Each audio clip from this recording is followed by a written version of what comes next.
Hi, Bible భాషానికి స్వాగతం.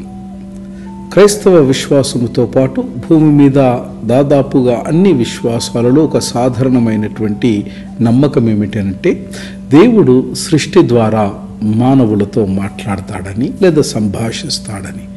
పంచభూతాల్లో అంటే 5 ప్రాథమికమైనటువంటి అంశాలు: భూమి, ధరణి లేదా పృథ్వీ, రెండవది నీరు, జల్, మూడవది అగ్ని, జ్వాల, నాలుగవది వాయువు, ఐదవది ఆకాశం.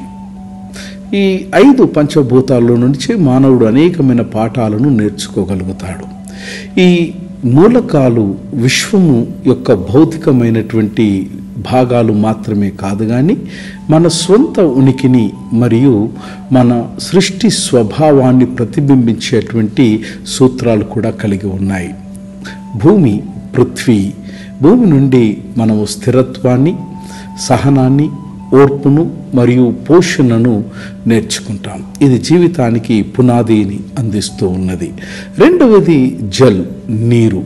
నీరు అనుకూలత లేదా స్వచ్ఛత లేదా ద్రవత్వం మరియు సున్నితమైనటువంటి పట్టుదల యొక్క శక్తిని బోధిస్తూ ఉంది. ఇది ఎల్లప్పుడూ తన మార్గాన్ని తాను కనుక్కుంటూ ఉంటుంది.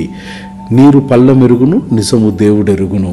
కాలక్రమేణా కఠినమైనటువంటి శిలలకు కూడా నీరు ఆకృతిని కలుగచేస్తుంది.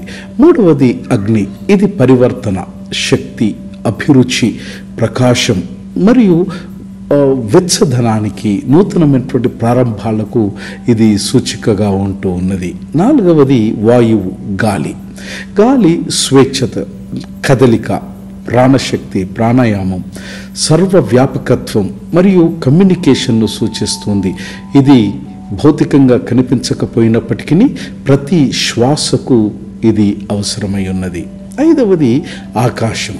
ఇది అత్యంత సూక్ష్మమైనటువంటి మరియు సర్వవ్యాప్తి మూలకం. ఇది శూన్యం, విస్తీర్ణత లేదా పరస్పర సంబంధం, నిశ్శబ్దం మరియు ప్రతి దానికి ఉన్నటువంటి సామర్థ్యాన్ని ఇటు ఆకాశం సూచిస్తూ ఉన్నది. పంచభూతాల యొక్క భావన తూర్పు తత్వశాస్త్రంలో పాతుకపోయినప్పటికీ పరిశుద్ధ గ్రంథమైనటువంటి బైబిల్ కూడా ప్రాథమికమైనటువంటి మూలకాల గురించి మరియు దేవుని యొక్క సృష్టి గురించి మాట్లాడుతూ ఉన్నది.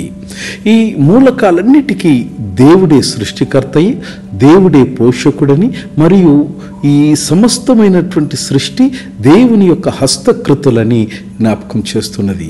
పరిశుద్ధ గ్రంథమైన బైబిల్లో సంకీర్తన 24 మొదటి వచనంలో చూస్తాం: భూమియు దాని సంపూర్ణతయు, లోకమును దాని నివాసులను యెహోవావి.